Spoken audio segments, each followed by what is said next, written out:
Okay, so connecting with the previous lecture, in this lecture, the main objective to formulate an F statistic test. So as I already mentioned, where we will use F statistic when there are two type of data. We want to compare two type of population variances. So for single variance, we already conduct a chi-square statistic. When the number of variances are population 2, then we will use F statistic. If the number increase, then we will construct an analysis of variance ANOVA or multi-analysis of variances. So in this lecture, I will show you that how you will formulate and complete hypothesis test for the difference between two population variances, and how you will use F table, how you will extract value from F table, how you will construct a critical region, etc., etc. So as you can see from this hierarchical structure, when the hypothesis test for variances, when test for a single population variances, so we conduct a chi-square test. When there are two population variances, then we conduct an F statistic. So starting from the first definition of F statistic, F distribution is a sampling distribution of the ratio of two independent and unbiased estimate of the population variances. So we basically check the behavior of two different types, data types of variances. And normally we will write this, the F statistic, just like we use for the chi-square statistic. This is the S1 square divided by S2 square. So this variance represents the first type variance of sample 1. So basically we denote the sample variance with the S1 variance. For the population we denote with the sigma. And the degree of freedom for the first one will be N1 minus 1, which is normally in the numerator degree of freedom. I will show you in the table. There will be in the first row the numerator degree of freedom will be exist, and in the first column the denominator degree of freedom will be exist, which is degree of freedom for the second sample variance. So the F critical value is found from the F table. I will show you that how you will check, how you will look the F table. So the F table structure is, as I already mentioned, in the first row the numerator degree of freedom will be exist, which is also we denote with V1, and the denominator degree of freedom will be exist in the first column, which we denote with the V2. So numerator degree of freedom determine the column and denominator degree of freedom determine the row. So you not need to be confused with this. In some F statistic table, the numerator exists in the row and denominator exists in the column. So they already mentioned in those tables that is it for the numerator degree of freedom or is it for the denominator degree of freedom.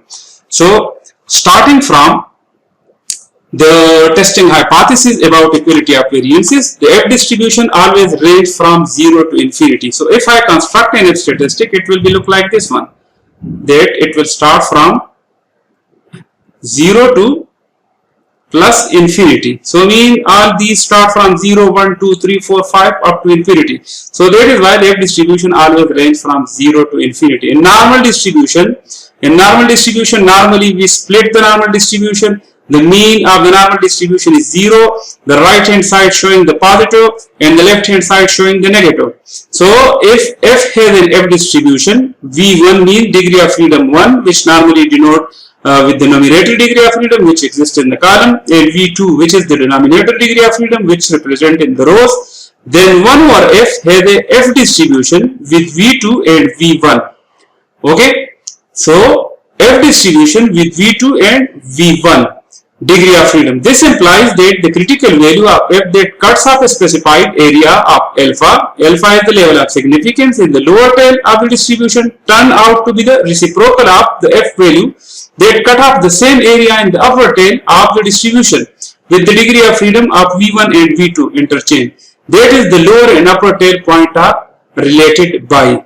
Okay, so basically I will show you that in the two tail. For example, if you want to construct a two-tail test in the F distribution, so it will be look like, for example, this and this. We divide, this is alpha by 2 and this is alpha by 2. For example, this is the accepted region. So you can write, for example, this is F alpha by 2. Okay, so or F alpha. So it will be V1, V2. And this one, you can write this one F1 minus alpha, V1, V2, or you can also write this 1 over F1 over, so this will be alpha by 2 because we split this F alpha by 2 V2 V1. So this will be the reciprocal, as I already mentioned. If F has an F distribution V1 V2 degree of freedom, then 1 over F has an F distribution with V2 and V1 degree of freedom. So this is 1 over F.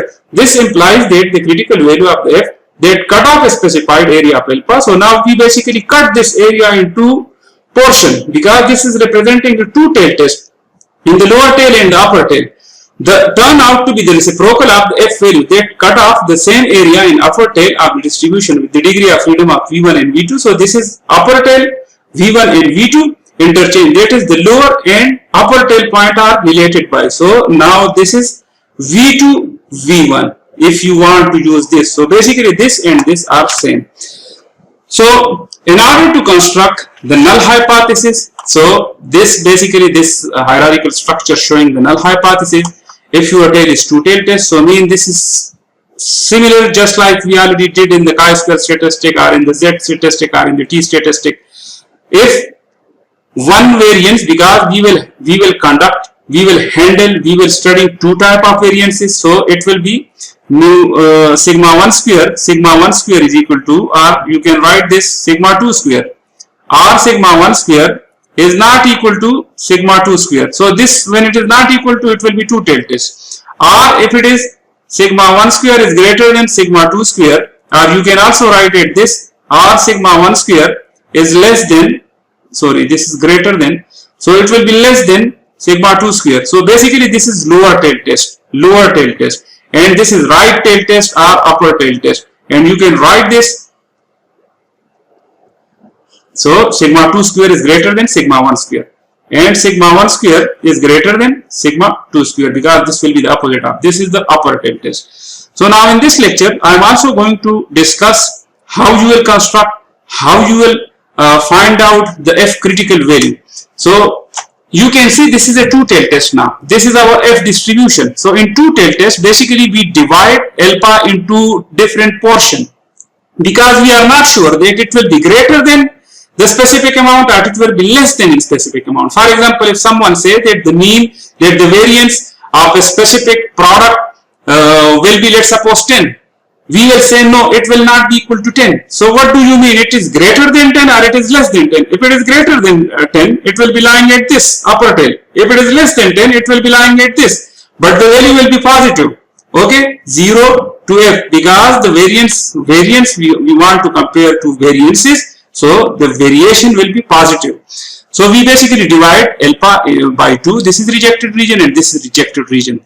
Now as I already mentioned that F, because we dividing this F alpha by 2, this is V1 and V2. V1, V2, because we have two type of data, so it will be N1 minus 1 and this will be N2 minus 1. Similarly N1 minus 1 and this will be N2 minus 1. And as I already mentioned this to you, you can write this F1 minus alpha by 2 or 1 minus alpha V1 V2. So this, the reciprocal of this one be 1 over F alpha V2 V1. And degree of freedom, as I already mentioned, we denote with V1 and V2. In the table we can also calculate this. So for example, in this example, let's suppose our N1 is, N is 10 and N1 is 10 and N2 is 12, let's suppose. So V1 will be, degree of freedom will be N1 minus 1. So V1 will be what? 9. And V2, N2 minus 1. So V2 will be 11. Okay. Now we want to find out this value. Let's suppose F alpha by 2. So F alpha by 2, let alpha is equal to 0.05. So alpha by 2 will be 0.025.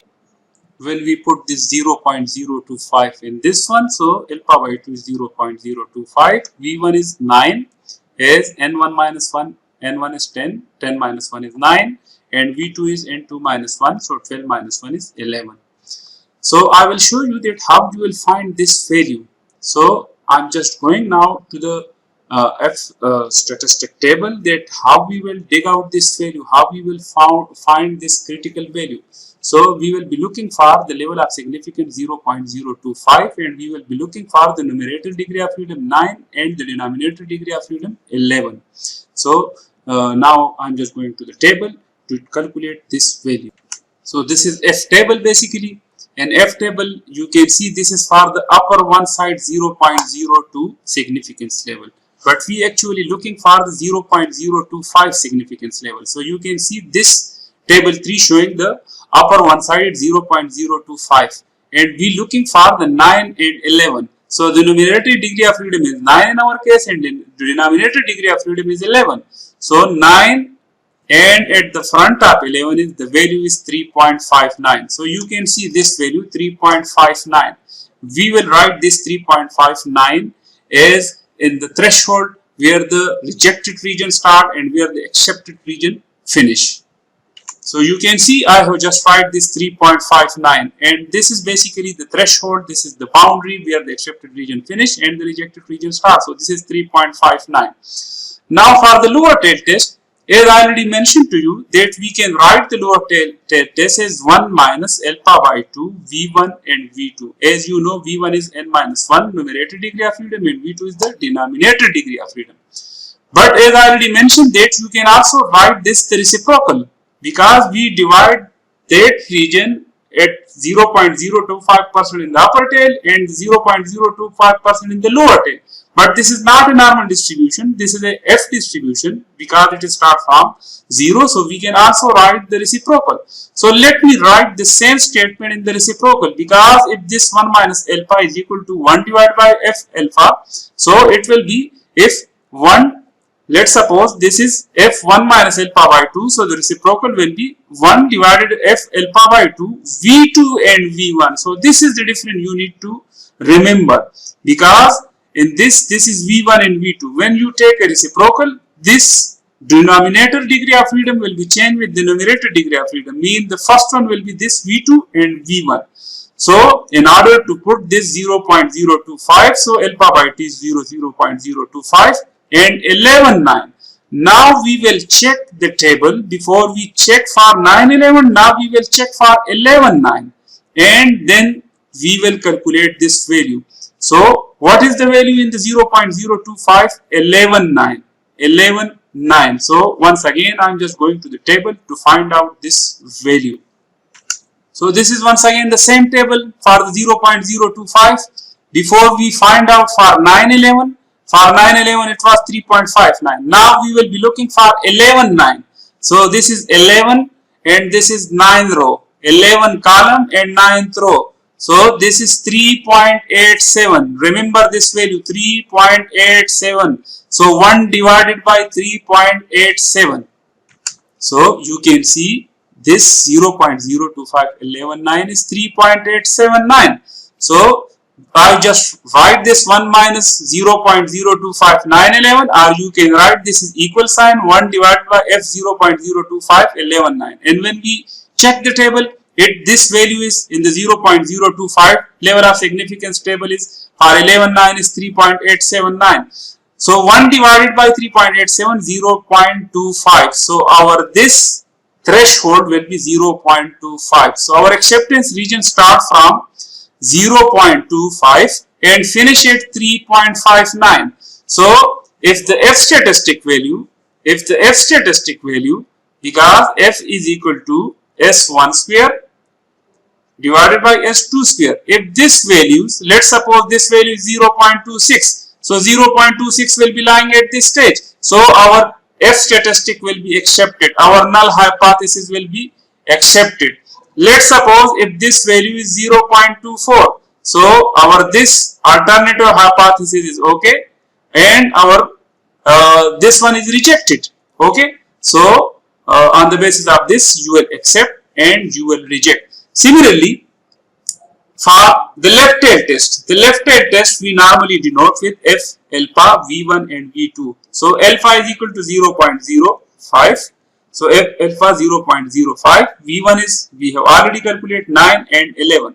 9 and 11. So we will have a look for 0.025. Now we will check this in the 0.05 level of significance for 9 and 11. So once again I am going to the table to show you that how we will calculate this. So this is the table, but this is for 0.025 because now our alpha is right tail test and it is a 0.05. So in 0.05 table the numerator degree of freedom is 9 and the denominator degree of freedom is 11. So this one is 2.90. You can see this 2.90. So you can see this is 2.90.